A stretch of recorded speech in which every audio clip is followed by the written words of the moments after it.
je vais vous raconter une histoire qui m'est arrivée. J'espère que ce genre de vidéo vous plaira pour ceux qui aiment le chuchotement ASMR. Je vais essayer de chuchoter super bas avec un tout petit peu de déclencheur. Il s'agit d'une histoire, la seule chose la plus étrange que j'ai vécue. J'ai hésité entre raconter une histoire vraie, thread horreur trouvée sur internet, ou raconter la mienne. Je l'ai déjà racontée au tout début de ma chaîne, mais j'ai pas dit tous les détails. Et j'aimerais surtout pouvoir illustrer mon histoire. Donc tu auras des illustrations qui apparaîtront à l'écran pour te plonger encore plus dans l'histoire. Cette vidéo est importante pour moi puisque c'est aussi un hommage. C'est aussi un endroit où je vais pouvoir garder ce souvenir. Et c'est important pour moi. Tu comprendras par la suite. Suis bien l'histoire jusqu'au bout parce que à la fin de la vidéo et uniquement à la fin, je te montrerai des vraies photos de tout ce que je vais te raconter. Tu auras des vraies images et des vraies photos. Par quoi commencer? Ça me touche de raconter cette histoire. Et c'est toujours une histoire qui me reste en tête dans le moindre détail, même si ça s'est passé il y a longtemps. Cette histoire se passe en 2012. J'avais alors 15 ans. Et j'ai un petit frère. Mon petit frère avait à cette époque-là 11 ans. Oui, c'est ça. Et chaque vacances, nos parents nous amenaient voir nos grands-parents. Donc moi j'habitais à Toulouse, on habitait à Toulouse. Et on allait dans le centre de la France, dans la Creuse, pour passer nos vacances. C'est l'endroit où j'ai passé mes meilleures vacances, mes meilleurs moments. J'ai adoré cette période-là. Ma grand-mère et mon grand-père aimaient nous faire plein d'activités. J'ai fait de l'équitation, j'ai fait du dessin, de la peinture, du sport. On a fait plein de choses avec mon frère. Et en 2012, ma grand-mère était amie avec une dame que l'on va appeler, on va l'appeler Marine pour l'anonymat de cette histoire. Alors du coup, ma grand-mère et Marine se rencontrent parce qu'elles habitent toutes les deux dans un petit village. Et là-bas, tout le monde se connaît et elles se connaissent bien un petit peu quoi. Et il se trouve que cette Marine est une artiste peintre. Elle a un atelier vraiment dans le centre du village et elle l'ouvre au public. Notamment, elle propose à ma grand-mère de nous prendre des après-midi pour nous occuper d'ailleurs. Comme ça, elle savait où nous mettre quoi. Mais du coup, elle voulait nous donner des cours de peinture, des cours de dessin, enfin, juste nous garder certaines après-midi. Du coup, les premières fois, on s'est rendu avec ma grand-mère.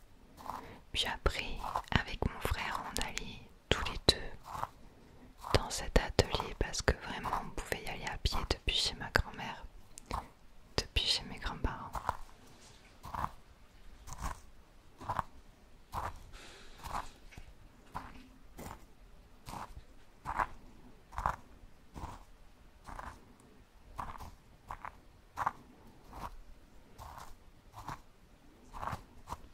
Alors il faut savoir qu'à cette période-là, on est assez timide. Mon frère a 11 ans, moi j'ai 15 ans, mais vraiment à cette période j'étais vraiment quelqu'un de très discret et très timide.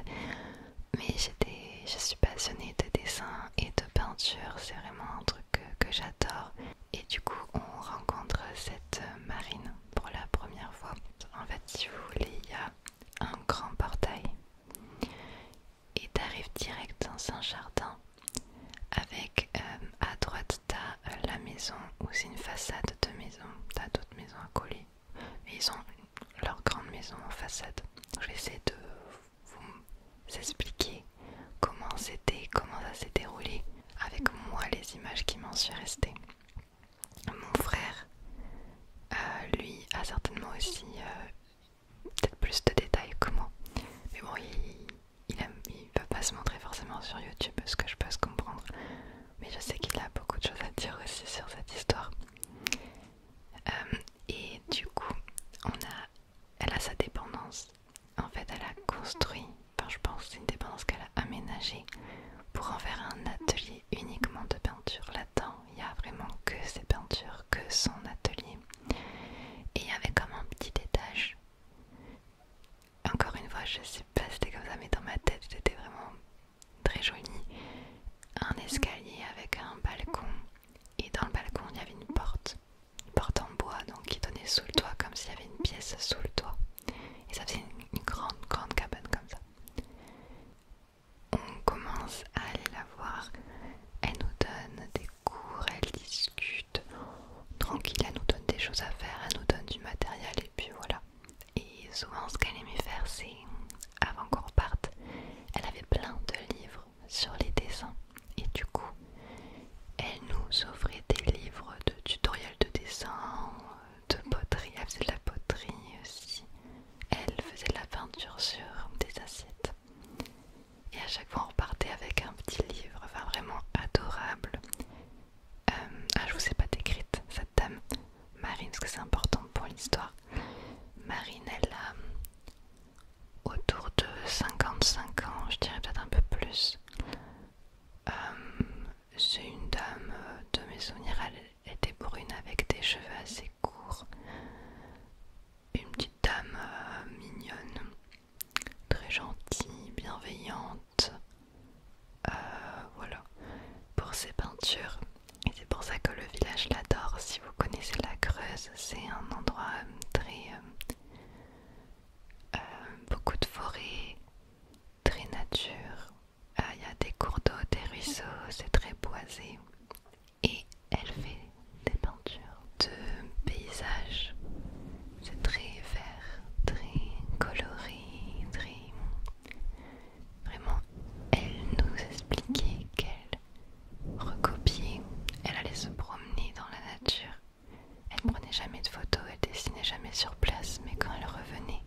déménagé ici, que j'ai vu cette dépendance dans le jardin, j'ai su que c'était pour moi parce que dans chaque maison que je vais, je ressens les énergies des murs et je me sens pas bien. Mais là, c'est une grande cabane qui est dépendante de la maison. Et là, j'avais pensé à créer son atelier comme ça dans le jardin. Du coup, là, elle se sent bien. Et une séance passe, les semaines passent, on est fin 2012 à peu près. Et elle me dit que voilà, des fois, elle dort dans son atelier. Je me demande où c'est qu'elle dort parce que là, il n'y a pas de place. Elle dit dans l'étage de cet atelier, il y a une petite pièce qu'elle a aménagée. Des fois, elle dort là-dedans, donc la pièce que je vous disais. Mais ça, j'ai un vague souvenir. Ça me paraît étrange, mais j'ai ce souvenir qu'elle ait dit qu'elle dormait dans cette pièce au-dessus.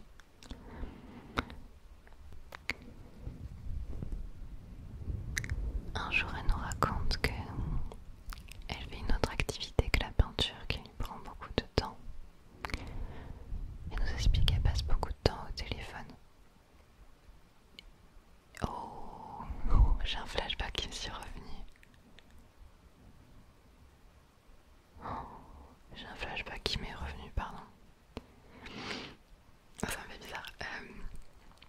Je me souviens de l'avoir vue au téléphone, justement en train de parler à quelqu'un. Et quand elle a raccroché au téléphone, elle nous a expliqué justement qu'elle faisait une autre activité, etc. Et elle a commencé à dire, elle nous a dit qu'elle faisait de la magie. Elle appelait ça de la magie, je pense. C'est parce que nous on était petits. Et qu'elle elle soigne les personnes au téléphone. Souvent ses proches qui sont loin ou même les gens du village, elle le soigne au téléphone. Et que c'est de la magie. Je sais plus si elle a dit le mot blanche, magie blanche, je n'ai pas le souvenir. Parce que j'ai fait des recherches après, mais je pense que vous m'aiderez à résoudre cette histoire dans les commentaires, d'accord? Pour ceux qui s'y connaissent un peu. Donc elle arrivait à soigner les douleurs par téléphone et on l'appelait régulièrement pour ça. Donc on rentre chez ma grand-mère à pied, tout ça, où elle venait nous chercher, je sais plus. Mais on n'a jamais rien raconté à ma grand-mère, on nous montrait un peu ce qu'on avait fait. Ce qu'on avait fait avec elle, les dessins, les peintures. Vous savez que j'ai aucun souvenir de ce que j'avais dessiné.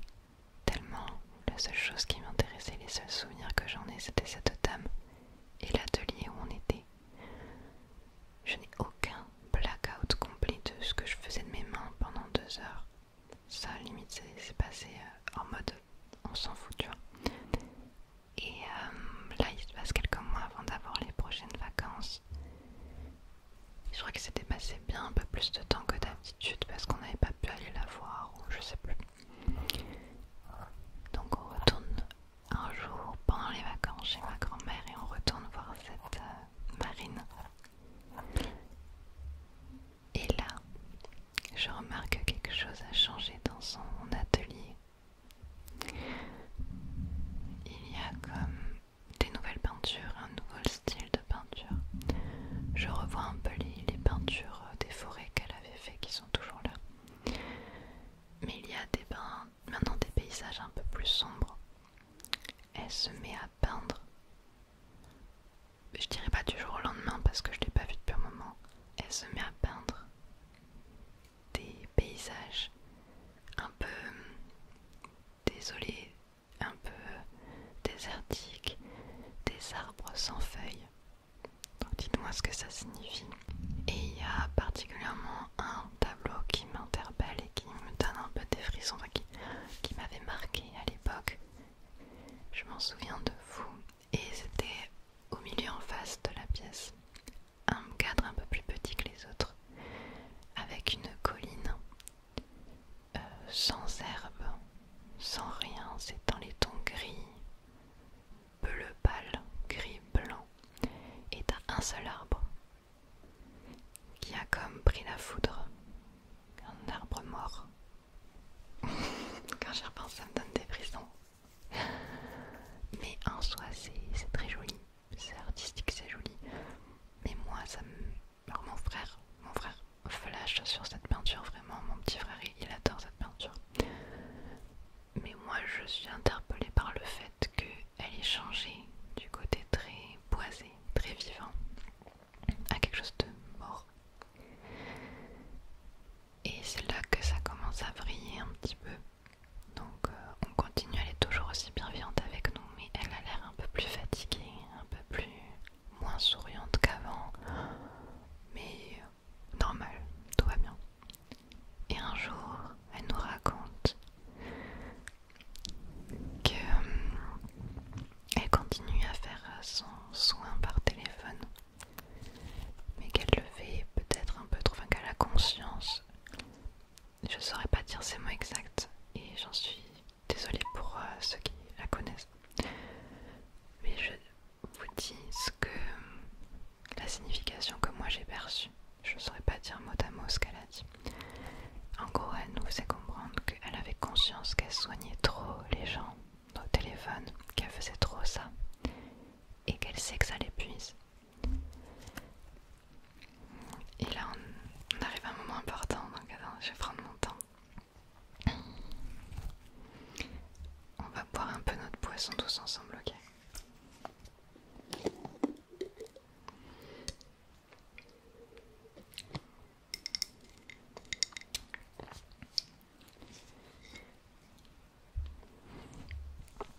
Elle nous dit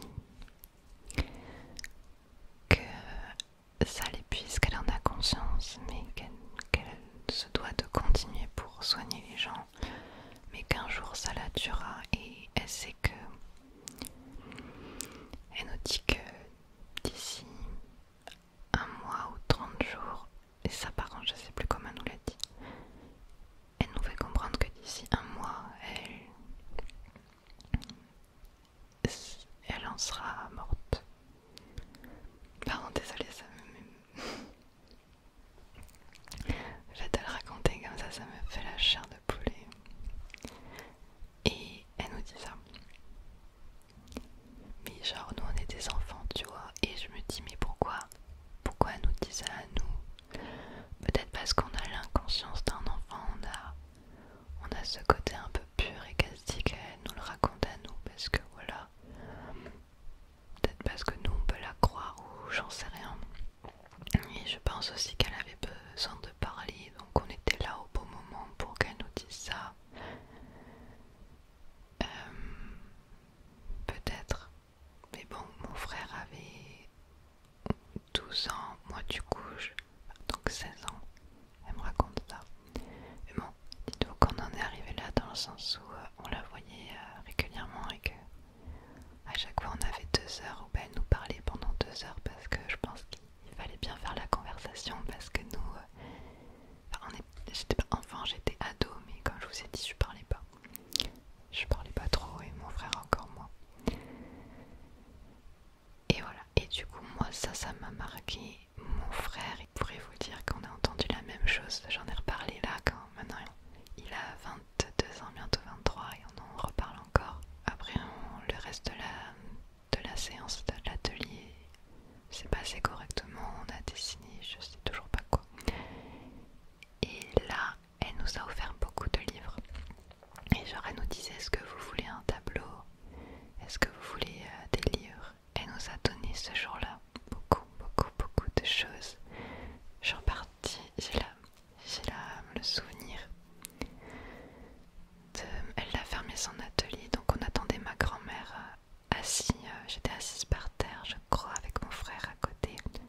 J'avais les livres comme ça sur mes genoux, c'était une pile de livres, tutoriels de dessin, machin, des livres de bouquins de peinture connus et tout, enfin, un truc. J'étais assise comme ça et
décédée. Et du coup, on a dû la prendre quand on est retourné pour les vacances. Pour les vacances de Noël, on nous annonce que cette artiste peintre est morte. Et genre là, je suis pas étonnée, mais je suis choquée dans le sens où elle l'avait dit. Et là, le seul mot qui me vient en tête et qui a tourné dans ma tête pendant très longtemps, c'est elle l'avait dit, elle l'avait dit, elle l'avait dit. Ça me choque toujours aujourd'hui quand je le raconte. Alors c'était pas exactement un mois après comme elle l'avait dit, c'était un peu plus longtemps, donc je me suis dit tiens, elle a réussi à tenir plus longtemps. Il faut savoir que de ce que j'en sais, de ce que moi j'ai vu, hein, cette dame n'avait pas de problème de santé. Et je tiens à le dire parce que elle nous racontait sa vie et souvent un problème de santé machin, t'en parles. Enfin c'est bien français de parler, de raconter de nos problèmes et de machin. Et elle nous racontait ses problèmes avec la magie, le soin au téléphone, mais elle nous parlait pas de ses problèmes de santé. Donc pour moi, il n'y en avait pas. Elle était toute la journée debout. Souvent, elle avait le sourire, peut-être un peu plus fatiguée, mais dû à la magie du coup de ce qu'elle nous disait. Mais voilà, à l'âge qu'elle avait, elle avait autour de 60 ans, un peu moins de 60 ans je crois. Et du coup je demande mais elle est morte, elle est décédée comment? Elle est décédée, elle s'est endormie pendant la nuit, elle s'est pas réveillée. Ils disent que c'est un malaise cardiaque, parce qu'il y a eu des articles de presse dans le journal local. Un malaise cardiaque, et elle est morte le matin de Noël. Le matin de Noël, c'est pour ça que j'ai pas ce souvenir là quand on nous l'a annoncé après Noël, je sais plus. Mais en tout cas, voilà, j'ai retrouvé les articles de presse pour retrouver les dates parce que ça fait longtemps. En gros, voilà, elle est morte le matin de Noël, elle s'est endormie, elle s'est pas réveillée. Et j'ai eu cette image directe qu'elle était, je sais pas pourquoi, pour moi elle était dans sa chambre à l'étage de son atelier. Ou peut-être dans la maison, je sais pas. Bref, on s'en fiche, mais. Et je l'ai dit à mon frère. Et mon frère est. Je sais pas, il a pas trop tilté. Je sais plus trop, mais j'avais l'impression d'être la seule, d'être choquée en fait. Qu'elle l'avait annoncé, elle l'avait dit qu'elle allait être épuisée, que ça allait la tuer de faire autant de magie. Et bon, l'histoire s'arrête pas là. Dans le sens où l'atelier il a fermé, mais son mari, je crois que c'est à ce moment-là, on est retourné dans cet endroit après, quelques temps après, parce que le mari du coup il vendait les dernières, ou il donnait, je crois qu'il donnait les dernières peintures de Marine. Mon frère il a demandé direct à récupérer cette petite peinture, vous vous souvenez, avec l'arbre mort. Et c'est vrai que c'est mon frère, il avait commencé à décorer sa chambre. Chez nous on avait chacun notre chambre, il aimait bien la déco. Et c'est vrai que ce cadre était un petit cadre comme ça, dans des couleurs assez neutres qu'il aimait bien. Donc c'est vrai qu'il en était content, enfin il en est content, il récupère la peinture. Et moi j'ai toujours eu ce sentiment que faut pas le récupérer, tu vois, genre c'est comme un truc maudit. Mais pour le petit spoil, mon frère a toujours cette peinture, je vous la montrerai à la fin de la vidéo. Et il l'a dans son appart, il a déménagé plusieurs fois, maintenant il est indépendant, il a son appartement. Et il a toujours cette peinture dans son salon, dans chaque salon qu'il est, et tout va bien, tout va bien. Et genre, là récemment, il y a un an, je suis allée dans son appart à mon frère et je regardais si, imaginez comme ça, il laissait un petit mot et tout. Donc on a regardé derrière le cadre, s'il n'y avait pas un faux fond, un truc derrière la toile et tout. On est devenu parano. Non, il n'y a rien, il y a juste sa signature et c'est tout. Bref. Et du coup on est retourné dans cet atelier. Moi j'ai rien récupéré parce que je me le sentais pas. Non, je pouvais pas récupérer ça. Le mari de Marine nous a invités dans leur maison. Je sais plus pour quelle raison. Moi j'ai dit oui, je veux bien venir. Et j'ai vu pour la première fois leur maison. Vous savez que depuis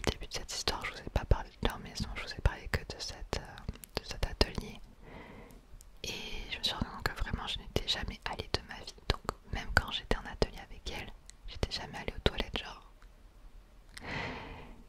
Et alors évidemment il y avait le contexte du deuil, le mari était en deuil. Imaginez que j'ai le contexte, j'ai le deuil, donc forcément cette maison je vais la sentir très lourde et très sombre. Et j'ai vraiment une image de... Donc c'est une maison avec plusieurs étages, c'est tout en hauteur. Et tout était très sombre. Les volets étaient ouverts avec des rideaux blancs transparents. Et pourtant la lumière ne rentrait pas. J'avais cette sensation qui faisait sombre alors que les volets n'étaient pas fermés. Mais après voilà, j'avais un ressenti forcément de deuil. Moi je voulais absolument voir où était la chambre. Mais bref, je montrais pas ma curiosité, mais je voulais trop voir où était la chambre. Et j'avais trop envie de poser la question de savoir où elle était décédée. Si c'était dans son atelier ou si c'était ici, je sais pas.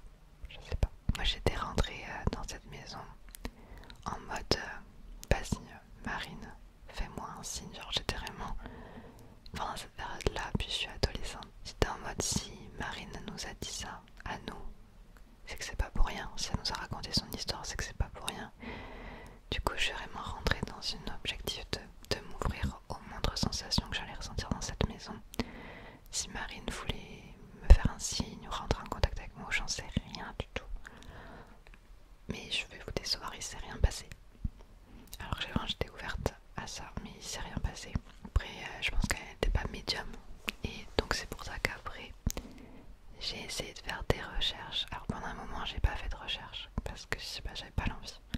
J'aimerais maintenant vous exposer ma théorie parce que on était vraiment avec mon frère l'une des personnes qui était assez proche d'elle, même si on n'en a jamais vraiment parlé. Et j'ai refait des recherches là, quelques années après. Moi j'avais retenu d'elle que c'était de la magie blanche, mais c'est possible que ce soit de la magie noire. C'est pour ça que j'aimerais avoir votre avis en commentaire. Parce qu'il est bien dit que de la magie noire, normalement, moi je pense pas que ce soit de la magie noire parce que la magie noire c'est pour faire du mal aux gens. Et du coup oui, ça te fait, ça t'épuise et c'est pas bon sur le long terme forcément. Mais pour moi c'est de la magie blanche parce que dans tous les cas ça épuise ton corps. Et si tu sais pas bien comment te débarrasser de la négativité des gens que tu rentres en toi, ou si tu le fais trop, ou si tu te protèges pas assez, ça te tue intérieurement à petit feu. Pour moi, elle a tellement soigné des gens, tellement pris le mal des gens qu'en fait elle l'a gardé en elle et ça, elle a tout eu sur elle jusqu'à la tuer, jusqu'à toucher son cœur, tu vois ce que je veux dire. Il est bien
juste elle nous l'a dit, c'est que ça se voit dans ses peintures et si tu retraces toutes ses peintures, ordre chronologique, le message est clair, le message est là. Je sais pas si son mari était au courant de tout ça, je suppose que oui, parce que s'ils ont déménagé plein de fois pour ces histoires d'esprit, d'énergie qui l'a dérangé, elle a forcément dû lui en parler, mais son mari était quelqu'un qui parlait pas trop, pas très bavard. Et puis voilà, après moi je l'ai rencontré vraiment que après ce deuil-là, quoi. Donc, voilà pour l'histoire, je vous mets tout de suite les images. On va commencer par une première image qui est la seule photo que j'ai d'elle dans cet atelier. J'ai pas retrouvé de photos de nous. Je pense pas que ma grand-mère ait pris des photos, elle était pas avec nous quand elle était dans l'atelier à chaque fois, donc je pense pas que j'ai d'autres photos. Voici la photo de Marine dans son atelier et regardez les détails. C'est la seule photo de l'atelier que j'ai, donc on va regarder tous les détails. Donc on voit bien cette image, et d'ailleurs cette photo je l'ai vue il y a très peu de temps et mes souvenirs étaient donc les bons. J'ai vraiment ces souvenirs de cet atelier comme ça.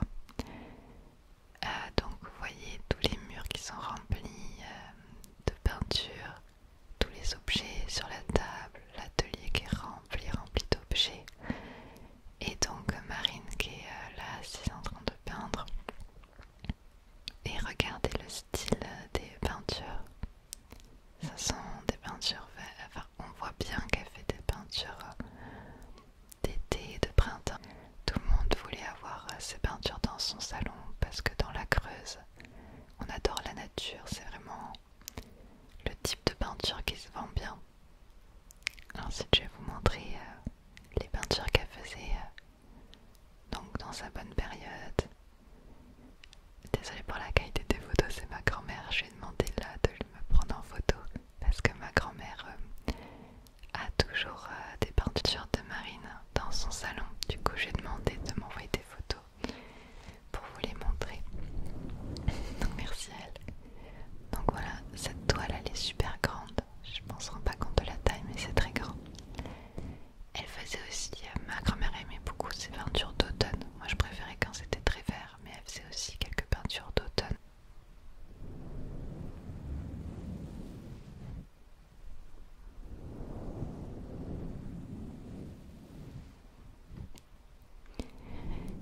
Et j'ai envoyé un message à mon frère pour qu'il vous prenne en photo la peinture qu'il a chez lui et qu'il a toujours gardée depuis qu'il est petit. Vous êtes prêts? Je vous le montre maintenant. Voici la peinture, l'une des dernières peintures que Marine a faites et qui change totalement de registre, on est d'accord? Alors vous voyez, c'est une belle peinture, ça reste très joli, ce côté un peu abstrait et tout, j'aime beaucoup. Mais voilà, on est quand même sur un arbre mort au milieu et c'est tout. Vous voyez le décalage ou pas? Et après elle faisait vraiment d'autres trucs un peu plus dark. C'est vrai que celle-là, quand on y pense, c'est vrai qu'elle est jolie. Moi elle m'a toujours fait peur, mais quand plus je la regarde, plus c'est vrai que c'est une belle peinture. Et c'est un beau souvenir de tout ce qui s'est passé. Voilà. Et voilà, c'est tout pour les photos que j'ai pu en garder. Si j'en trouve d'autres, je vous les montrerai. Mais du coup, voilà, j'espère que cette histoire vous a plu et qu'elle vous fera autant réfléchir que moi, parce que vraiment, je trouve ça dingue. Je veux juste retenir que ce qu'elle a dit